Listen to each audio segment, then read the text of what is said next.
Je vais saluer la présence des éminents économistes et intellectuels africains qui ont accepté de participer à ce débat, qui, comme je l'ai dit, me paraît d'une brûlante actualité. Pourquoi? Parce qu'à l'heure où nous sommes, c'est comme si le processus de création de la monnaie commune est arrêté. Les pactes de stabilité sont suspendus, aussi bien au niveau de la CEDEAO et de l'Union. Voilà 38 ans que la décision de créer la monnaie commune a été prise à Conakry. On a essayé plusieurs agendas avec des échéances précises qu'on n'a jamais pu satisfaire.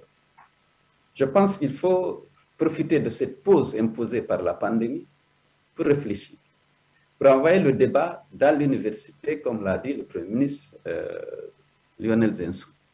Parce que le débat est dans la rue depuis fort longtemps. On critique le CFA, eh bien on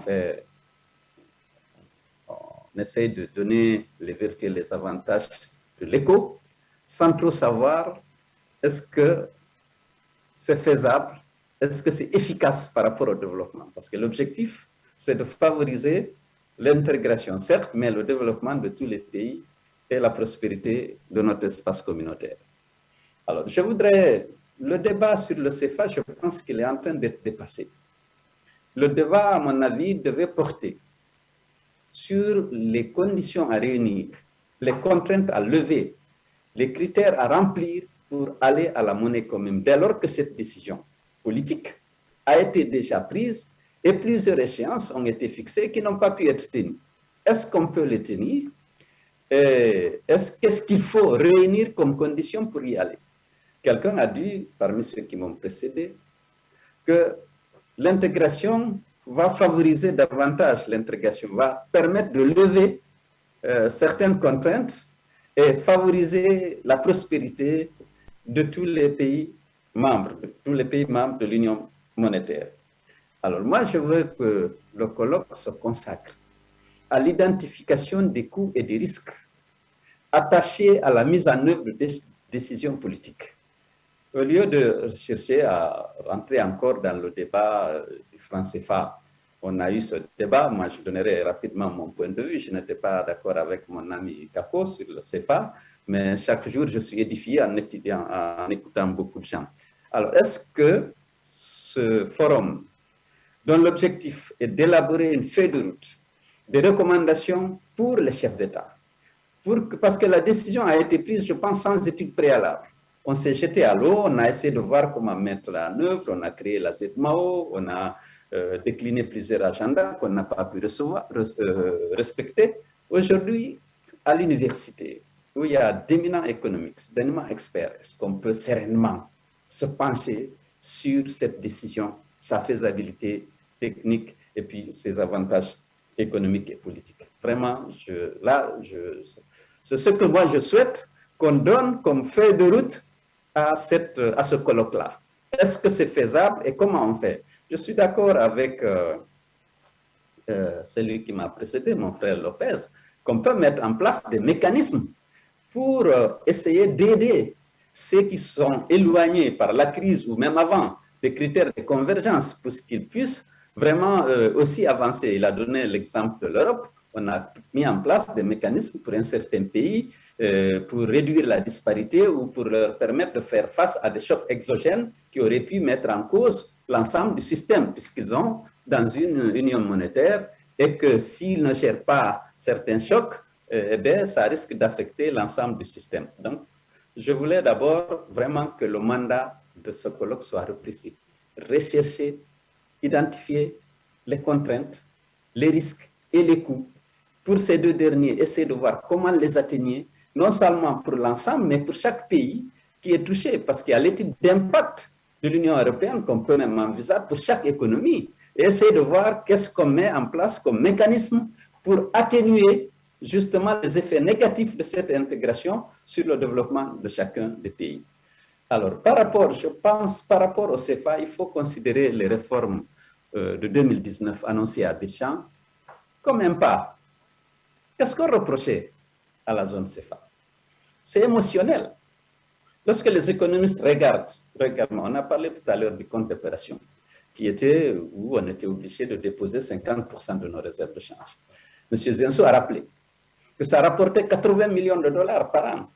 Et c'est un compte de correspondant qui était le mieux rémunéré que tous les autres comptes, au-delà de ce qu'on dit, parce que de toute façon, l'UMOA, la BCEAO, ne perdait pas sa propriété sur ses ressources.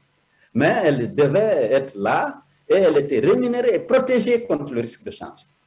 Ensuite, par rapport à une question qui est chère à mon ami Kako, la faiblesse du crédit à l'économie, aux entreprises.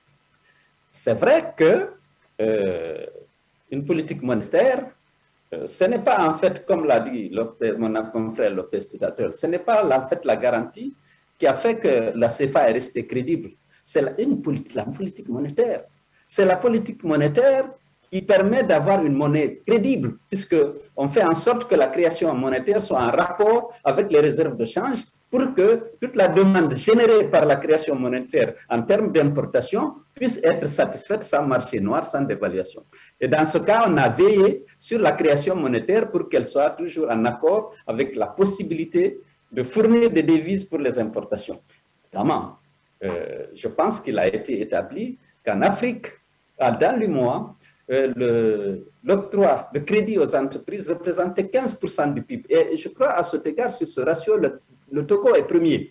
En dehors de l'Afrique du Sud, c'est là où le taux était le plus élevé, dans notre sous-région. C'est là où ça dépassait 15% et le Togo était champion en Afrique, en dehors de l'Afrique du Sud, bien sûr, où le taux de crédit rapporté au PIB était le plus important. Donc, il va falloir définir une politique monétaire pour la future banque centrale, indépendamment des garanties que la France ou que notre, quelquefois la monnaie par rapport, ou le panier de monnaie par rapport on définira la monnaie. Il faudrait qu'il y ait une politique monétaire qui va assurer la cohérence entre la création monétaire et le niveau de réserve de change, pour ne pas que, évidemment, il y ait une disproportion qui puisse conduire à une dévaluation brutale. On peut aussi essayer de faire en sorte qu'il y ait des petits glissements pour s'adapter à ça, pour que le déficit de la balance de paiement puisse être en relation, puisse être soutenable. Pour le CFA, je viens dire, je ne suis pas tout à fait d'accord avec mon frère Sonko et mon voisin. Je sais que pour moi, le CFA est passé. Actuellement, je comprends les pays de l'UMOA qui ont accepté, qui ont requis et obtenu la garantie de la France. Mais il faut dire qu'ils sont dans une période transitoire. Ils veulent quitter complètement le CFA, quitter complètement la coopération avec la France pour aller vers l'éco-CEDEAO. Mais pour cela, pour garder la confiance au CFA en attendant, parce que lorsqu'il y a le doute, lorsqu'il y a une crise de confiance, naturellement, on risque d'aller à une dollarisation de l'année, une fuite devant le CFA dans nos économies. Donc, pour rassurer certainement les détenteurs de ces monnaies, donc les résidents de l'UEMOA, il était important que cette garantie, à titre transitoire, soit donnée. Et donc, nous sommes dans une phase de transition pour le pays de l'UEMOA. Ils ont commencé à quitter le système CFA pour aller à l'éco-CEDEAO. Et ils ne sont pas y allés parce que la monnaie CEDEAO, l'éco-CEDEAO, n'a pas encore de banque centrale, n'a pas encore défini sa gouvernance au niveau institutionnel, n'a pas défini sa politique monétaire. On a dit que le taux de change va être flottant. Flottant par rapport à quoi? Il faut savoir si c'est par rapport au DTS, c'est notre panier de monnaie qui reflète la structure du commerce extérieur de la zone, ou alors un panier ou une monnaie, le dollar. Donc, je pense que la présente rencontre devrait se pencher sur la feuille de route que le chef d'État aurait pu suivre. Qu'est-ce qu'on doit faire? Parce que nous sommes dans une pause. Est-ce qu'on maintient les critères de convergence tels qu'ils sont? Est-ce qu'on les change? Quel délai peut-on donner pour permettre à tous les pays de satisfaire les nouveaux critères de convergence? Et quel mécanisme peut-on mettre en place pour appuyer les pays qui vont être pénalisés par la création de cette union monétaire? Voilà pour moi le plus important. Je ne vais pas être long parce qu'il y a eu le débat sur toutes les questions-là, mais je salue la tenue de ce colloque. Je pense qu'il y a une pause, il faut en profiter pour réfléchir. On n'a pas fait des études approfondies pour se prononcer sur l'opportunité, l'efficacité et la faisabilité de l'union monétaire. La décision politique a été prise, les agendas n'ont pas pu être respectés. Aujourd'hui, on a suspendu ce processus. Voilà, c'est un moment qu'il faut mettre à profit pour réfléchir, pour essayer de savoir qu'est-ce qu'on propose à nos sociétés. Parce que ce n'est pas les manifestations d'Algérie qui peuvent résoudre les problèmes. C'est vraiment justement dans un temps de connaissance comme l'université qu'on peut vraiment faire des réflexions sereines et posées. La BCA aurait pu être là, l'UMOA aurait pu être là.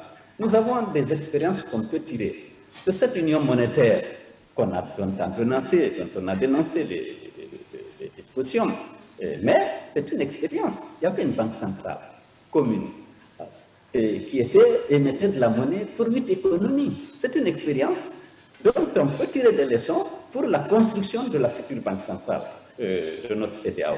Il y a l'Union européenne qui a fait des pas, mon frère Lopez vient de le rappeler, qui a créé une banque centrale commune, qui a créé une monnaie commune. Il y a une expérience. Il faut tirer les leçons de tout ça pour essayer de formuler cette feuille de route à l'attention de nos chefs d'État. Il faut être pragmatique, il faut être concret. La décision politique est prise.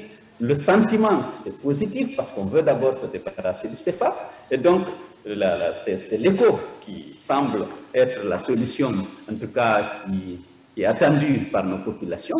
Essayons d'aider les gouvernements à aller calmement, mais sereinement vers cette intégration, cette création d'une monnaie commune.